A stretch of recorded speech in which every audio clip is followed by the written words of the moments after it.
Bonjour et bienvenue à tous dans ce podcast d'introduction de ma nouvelle chaîne d'astrologie Le Mercurien.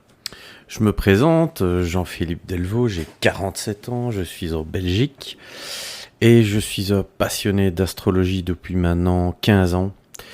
C'est en donnant cours que j'ai eu l'idée de faire un podcast sur l'astrologie. C'était une bonne façon pour moi d'ajouter un complément à mes cours, à mes élèves, un moyen également pour eux d'interagir avec moi, d'approfondir des choses et même de pouvoir développer des choses avec eux. Ce premier podcast était l'occasion pour moi de vous expliquer un peu comment j'avais l'intention de développer la chaîne, ou en tout cas comment j'allais aborder l'astrologie.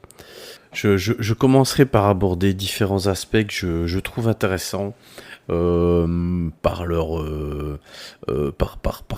force, par la puissance qu'ils peuvent amener parfois dans nos vies.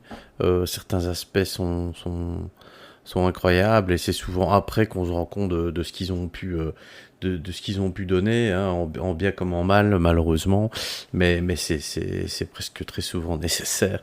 Euh, voilà, on parlera aussi des maisons, évidemment, on parlera des planètes, des signes,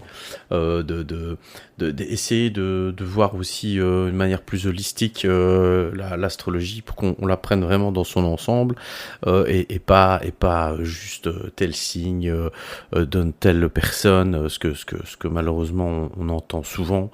Voilà, chaque être est différent. Il n'y a pas un Scorpion, il n'y a pas un Bélier, il n'y a pas un Capricorne.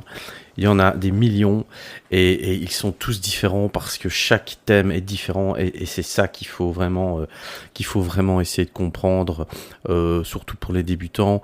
Voilà, voir l'astrologie vraiment de manière holistique, voir dans un ensemble. Je pense que c'est un peu ça qu'on va essayer de faire et le faire sur un ton assez simple pour ne pas rentrer non plus dans des trucs trop complexes. Voilà. Je pense que j'ai fait un peu le tour, hein, rapidement, voilà, pour vous introduire un peu la chaîne. On va commencer avec un super aspect que moi j'aime beaucoup. Peut-être parce que je l'ai et que voilà, c'est un truc que j'ai pas mal étudié parce que je le comprenais pas au début. C'est la conjonction de Mercure et de Neptune, qui est fort intéressante. C'est de ça qu'on va parler dans le prochain podcast. Je vais vous concocter ça et alors je reviens rapidement d'ici une semaine pour vous le présenter.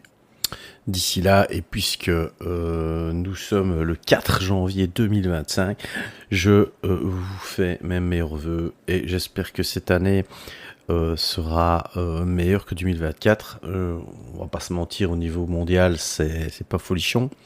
J'en profite pour dire que j'aborderai pas de sujet mondial au niveau astrologie, c'est pas ma tasse de thé. Je laisse ça à d'autres. Moi, je me concentre plus sur des choses plus personnelles, des thèmes personnels. C'est plus ce qui m'attire. Donc voilà. Je vous dis à très bientôt et que les astres vous accompagnent.